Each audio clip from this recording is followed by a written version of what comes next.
previous class we had discussed about different parts of sentence. यानी हम लोगों ने अपने पिछले क्लास में पढ़ा था इस वाक्य के कितने अलग अलग भाग होते हैं. In today's class we are going to discuss the new topic of grammar, that is different kinds of sentence. यानी हमारे इस वाक्य के कितने अलग अलग प्रकार होते हैं, आज हम उन प्रकार के बारे में देखेंगे. So let's see here. In English language, there are mainly 4 kinds of sentence. यानी हमारे अंग्रेजी भाषा में प्रमुखता वाक्य के 4 प्रकार होते हैं. The first one is declarative sentence, which is also known as assertive sentence और statement. और इसे हम हिंदी में कथनात्मक वाक्य के नाम से जानते हैं. The second one is interrogative sentence, which is also known as questionnaire और इसे हम हिंदी में प्रश्नवाचक वाक्य के नाम से जानते हैं.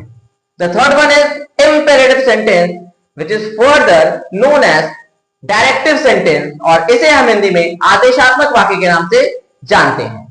The last one is exclamatory sentence, which is also known as exclamative clause और इसे हम हिंदी में विस्मयादिबोधक वाक्य के नाम से जानते हैं.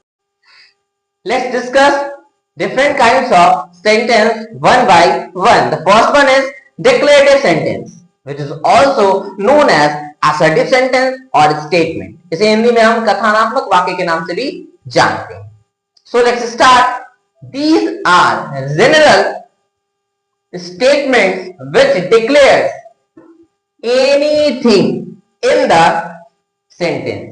यानी कि ये जो कथनात्मक वाक्य होते हैं ये हमारे एक सामान्य कथन होते हैं जो कि वाक्य के अंदर किसी भी चीज को उल्लेखित करते हैं. Let's see it's example. My name is श्रेष्ठ मनु. मेरा नाम श्रेष्ठ मनु. ये क्या है? ये एक डिक्लेरेटिव सेंटेंस का एग्जांपल है. वैसे ही अनुज इज ए गुड बॉय. अनुज एक अच्छा लड़का. ये भी क्या है? डिक्लेरेटिव सेंटेंस का एग्जांपल है. So now we are going to discuss some properties of this declarative sentence. The first one is it always ends with a full stop. यानी ये जो हमारा कथनात्मक वाक्य होता है इसका एक आइडेंटिफिकेशन होता है कि ये सदैव आपको फुल स्टॉप में इसके लास्ट में क्या रहेगा? एक फुल स्टॉप रहेगा. Okay. The second one is it always answer of a question. Yes, it is very interesting. यानी कि ये जो हमारा declarative sentence है ये सदैव किसी न किसी सवाल का ये जवाब होगा. जैसे हमने एग्जांपल यहां देखा, माय नेम इज श्रेष्ठ मनु. इसका सवाल क्या बन सकता है? तो इसका सवाल ये होगा व्हाट इज योर नेम. ये क्वेश्चन हमारा हुआ और इससे इसका आंसर क्या होगा? तो माय नेम इज श्रेष्ठ मनु. ये इसका क्या हो गया? आंसर हो गया. और ये क्या है? यही है declarative sentence. So this declarative sentence is also divided into 2 parts. The first one is affirmative sentence, which is also known as yes statement. और इसे हिंदी में हम सकारात्मक वाक्य के नाम से जानते हैं. जैसे yes, I am very happy. हाँ, मैं बहुत खुश. ये क्या है? ये हमारा affirmative sentence का एक एग्जाम्पल है. वहीं दूसरा हमारा पार्ट है इसका, वो है negative sentence, जिसे हम no statement के नाम से भी जानते हैं और इसे हम हिंदी में नकारात्मक वाक्य के नाम से भी जानते हैं. जैसे no I am not happy. ना, मैं नहीं खुश हूं. ये क्या है? ये हमारा नेगेटिव सेंटेंस है. Let's discuss the second kind of sentence which is interrogative sentence, which is also known as questionnaire. इसे हम हिंदी में प्रश्नवाचक वाक्य कहते हैं. Let's start. In this sentence we ask question. यानी इस सेंटेंस में हम लोग प्रश्न को पूछते हैं. क्या करते हैं हम लोग इसमें? इसमें हम लोग प्रश्न को सवाल जवाब करते हैं. ठीक है. इसके कुछ एग्जांपल हैं. Who are you. तुम कौन हो. तुम कौन हो ये क्या है? ये हमारे इंटरोगेटिव सेंटेंस का ये उदाहरण है. जैसे व्हाट इज योर नेम. तुम्हारा नाम क्या है? Where are you going. तुम कहां जा रहे हो. ये क्या है? ये सारा का सारा हमारा प्रश्नवाचक वाक्य का ही उदाहरण है. So let's see some major properties of this interrogative sentence. The first one is it always ends with a question mark. ये सदैव अंत में इसका क्वेश्चन मार्क यानी कि प्रश्नवाचक चिन्ह जो है वो लगता है. Second one, it always initiate with WH words and auxiliary verbs. यानी कि ये जो इसका प्रारंभ होगा इस वाक्य का उसके शुरुआत में हमारा WH words लगेगा और ऑक्सिलरी वर्ब्स लगेगा। तो WH वर्ड्स क्या होते हैं वो देखते हैं। What, where, who, whose, when, whom, which, why, how, ये सब क्या है?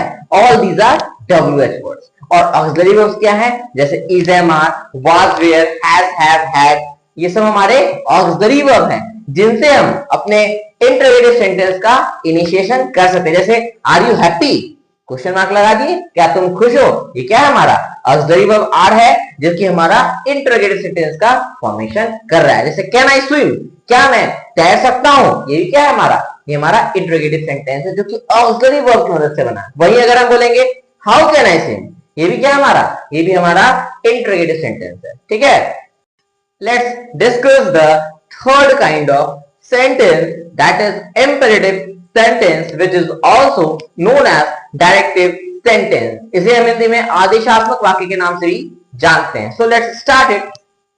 It express command, entreaty, request, prohibition, blessing, curse in a sentence।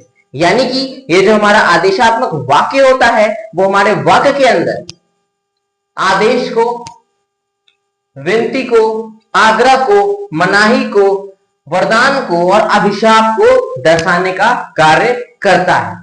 चलिए इसके कुछ एग्जाम्पल देखते हैं। In command, open the door, यानी दरवाजा खोलो, ये आदेश दे रहा है। क्या कर रहा है? आदेश दे रहा है। An entreaty, please lend me your pen, कृपया करके मुझे अपनी कलम दो, उधार दो। क्या करो? ये यहाँ क्या कर रहा है? यहाँ पे ये उससे विनती कर रहा है, बहुत ही जरूरत है यहाँ पे। दूसरा है request, please give me a glass of water, ये यहाँ पर उससे आग्रह कर रहा है, कृपया करके मुझे एक गिलास पानी दो। फिर प्रोहिबिशन, मनाही, do not go in the sun, मना कर रहा है कि सूर्य में मत जाओ, धूप में मत जाओ। ब्लेसिंग, ये वरदान दे रहा है। मे यू लीव लॉन्ग, तुम बहुत दिनों तक लंबी उम्र जियो। लास्ट वन कर्स, यानी अभिशाप, ये श्राप दे रहा है। May you die of corona, कि तुम कोरोना से मर जाओ। ये हमारे क्या है? ये हमारा imperative sentence का example है। And we use exclamation mark in imperative sentence and sometimes full stop in this imperative sentence. So let's discuss the fourth kind of sentence, which is exclamatory sentence. It is also known as exclamative clause. इसे हम हिंदी में विस्मयादि बोधक वाक्य के नाम से जानते हैं। So let's start.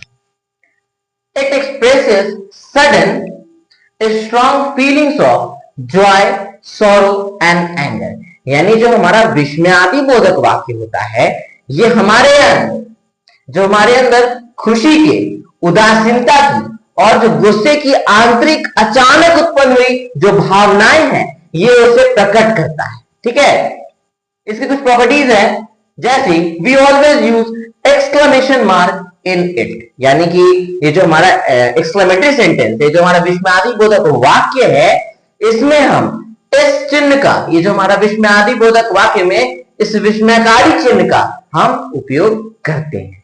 चलिए इसके कुछ एग्जांपल देखते हैं। The first one is hurray we won the match. यहां खुशी का ये माहौल है कि वाह, हम जो है वो खेल, वो मैच जीत चुके हैं। वहीं दूसरा क्या है? अलाश वी लॉस्ट द मैच। यहां गम है, ओह, कि हम जो है वो खेल हार चुके हैं। वहीं तीसरा fie fie, it is very dirty. यहां तीसरा में क्या बोल रहा है? फाई फाई मतलब होता है छीची, छीची ये बहुत ही गंदी। तो इसी प्रकार से हम देख पा रहे हैं कि हमारे जो सेंटेंस हैं उसके चारों प्रकार को हम लोगों ने पढ़ा बेहतर तरीके से, उसके एग्जाम्पल के साथ। तो आपसे उम्मीद करता हूं कि आप इसे बेहतर तरीके से पढ़ो, समझो, देखो। अगर किसी प्रकार की आपको दिक्कत है तो आप मुझसे पूछ सकते हो, कमेंट कर सकते हो, कमेंट में पिन कर सकते हो मुझे, मैं आपको वहां आपके सवालों का जवाब जरूर करूंगा।